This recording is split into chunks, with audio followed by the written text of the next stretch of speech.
Hello दोस्तों, welcome. इस video में आप सीखेंगे कि मिड पॉइंट थ्योरम क्या है और इसे प्रूव कैसे करते हैं। क्लास 9th मैथ्स के 8th चैप्टर क्वाड्रिलेटरल्स में ये थ्योरम है। थ्योरम 8.8 मिड पॉइंट थ्योरम है।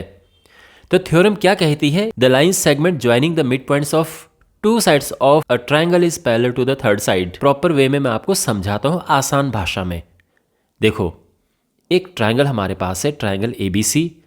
इस ट्रायंगल की दो साइड्स, एक साइड AB और एक AC, इनके मिड पॉइंट्स को, यानी इनके mid points E and F हैं।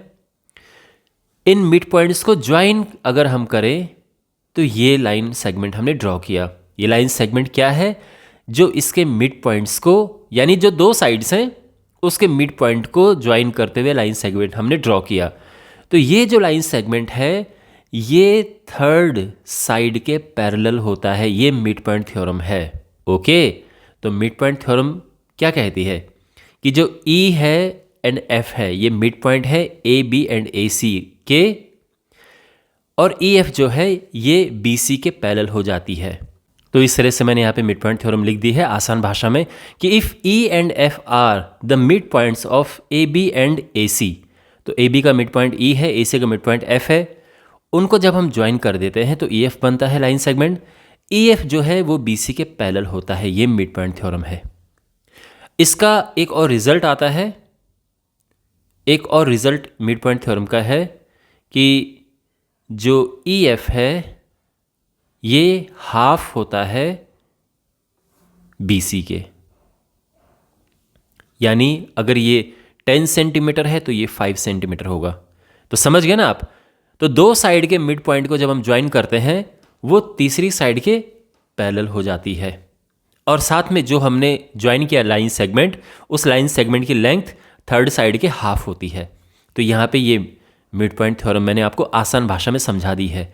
अब इसका प्रूफ क्या है देखो, तो इसे अब प्रूफ करते हैं। ठीक है, सबसे पहले जो गिवन इन्फॉर्मेशन है वो गिवन क्या है? गिवन ये है कि ये और ये इक्वल हैं, ये और ये इक्वल है ना? मिड पॉइंट का तो यही मतलब है। हम यहां पे लिखते हैं प्रूफ। तो प्रूफ में सबसे पहले गिवन, तो गिवन क्या है? E मिड पॉइंट है AB का, तो इसका क्या मतलब है? इसका मतलब क्या है? इसका मतलब जो AE है वो BE के इक्वल है ना? जो मैंने आपको बताया कि जितना टुकड़ा ये है उतना ही ये है। अब इसके बाद F भी मिड पॉइंट है AC का, तो F is the mid point of AC। तो इसका क्या मतलब है कि जो A से F तक की डिस्टेंस है वो C से F तक की डिस्टेंस है। समझ गए? यानी ये टुकड़ा और ये टुकड़ा ये दोनों बराबर हैं। हमें प्रूफ क्या करना है? प्रूफ हमें ये करना है कि जो EF है ये पैरेलल है BC के, एंड साथ में also EF is equal to half of BC। तो ये जो यहां पर लिखा गया है ये मिड पॉइंट थ्योरम का एक रिजल्ट होता है। ठीक है, तो साथ में भी इसको हम प्रूफ कर देते हैं। मेन वैसे मिड पॉइंट थ्योरम इतना है। ओके, तो अब यहां पे एक छोटी सी हमने कंस्ट्रक्शन करनी है, तो इसके लिए फिगर को अलग से बना देते हैं। अब हम इसमें एक छोटी सी कंस्ट्रक्शन करेंगे, वो ये है कि जो BA ये है, जो BA है इसके पैरेलल में एक लाइन हम यहाँ से ड्रॉ करेंगे। ओके, बिल्कुल BA के पैरेलल एक लाइन हमने यहाँ से ड्रॉ की। इसको डॉटेड बना देते हैं, और साथ ही जो ये EF है इसको हम आगे एक्सटेंड करेंगे।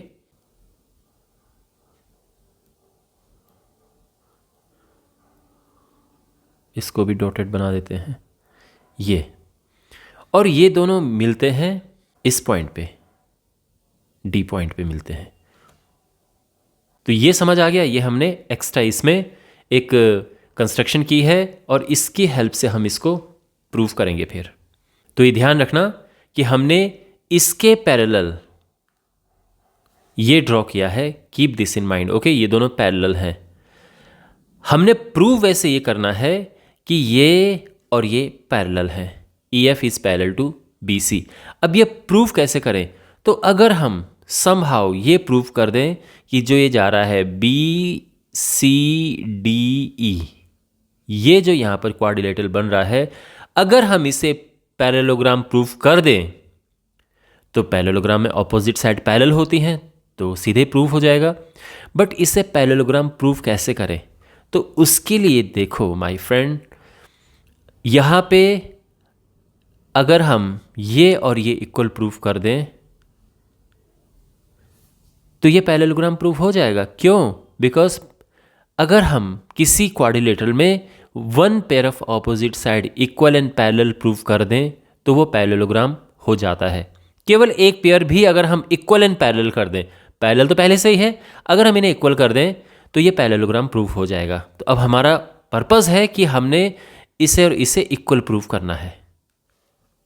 समझ रहे हैं ना आप? चलिए अब तो कैसे होगा देखो। तो यहाँ पर उसके लिए हम इसे और इसे हम कॉन्ग्रुएंट प्रूफ करेंगे। अब ऐसा हम क्यों करेंगे अब ये आप समझ जाएंगे आगे। तो सबसे पहले तो इनको हमने कॉन्ग्रुएंट प्रूफ करना है। Triangle AEF and triangle CDF। तो हम लिखेंगे कि इन ट्राइंगल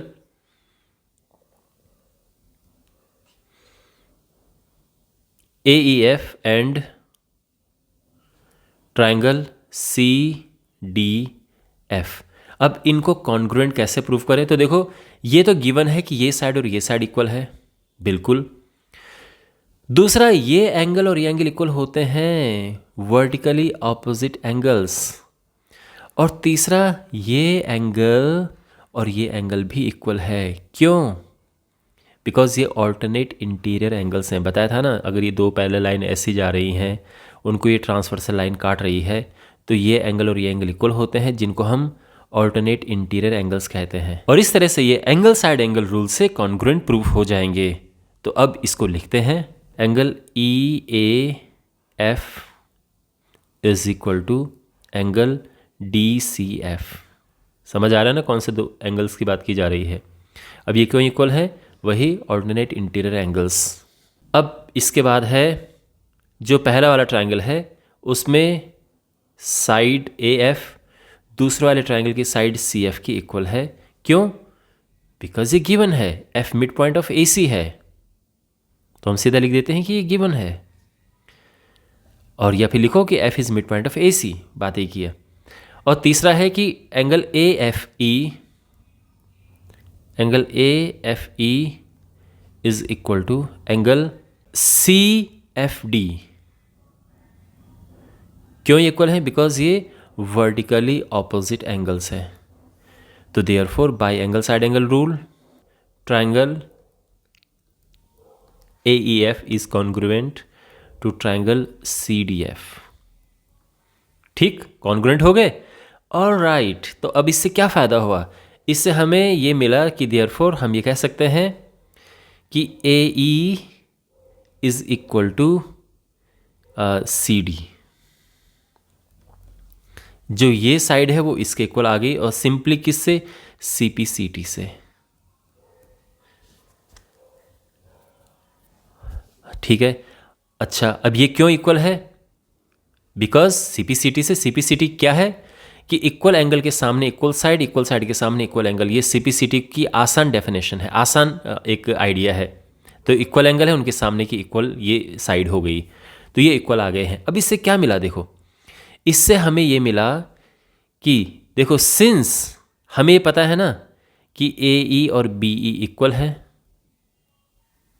ये इक्वल है क्योंकि E मिड पॉइंट है, since E is mid point of AB, या सिंपली कहो कि ये गिवन है। तो आपने देखा कि जो AE है वो CD के इक्वल है और साथ में AE BE के इक्वल भी है। तो दोनों AE के इक्वल है, तो राइट हैंड साइड को हम इक्वेट कर देंगे। तो देयरफॉर ये हो जाएगा CD के। ओके, तो अब इनको इकट्ठा करेंगे हम कि सिंस जो BE है वो CD के इक्वल है एंड साथ में पैरेलल भी है। जो BE है वो CD के पैरेलल है ना भाई? ये पैरेलल क्यों है? क्योंकि हमने कंस्ट्रक्शन ही ऐसे की थी कि जो ये BE है वो CD के पैरेलल हो। ये तो शुरू में कंस्ट्रक्शन ऐसी थी। और इक्वल अभी हमने प्रूफ कर दिया है। तो जब किसी क्वाड्रिलेटरल की एक pair of opposite side equal and parallel हम प्रूव कर दें तो क्वाड्रिलेटरल एक पैरेललोग्राम होता है। तो therefore BCDE is a parallelogram.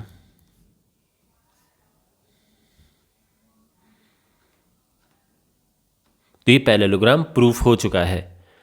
और एक बार ये पैरेललोग्राम प्रूफ हो गया है तो हम कह सकते हैं कि देयरफॉर ED पैरेलल होगा BC के, बिकॉज पैरेललोग्राम की ऑपोजिट साइड्स पैरेलल होती हैं।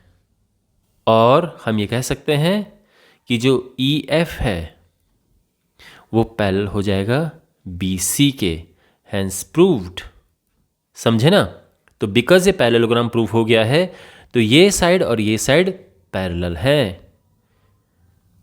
इतना समझ आ गया आपको? अब इसका जो सेकंड पार्ट है या इसका एक छोटा सा रिजल्ट है उसे भी प्रूव करते हैं कि जो ये हिस्सा है ये इस पूरे का BC का हाफ होता है।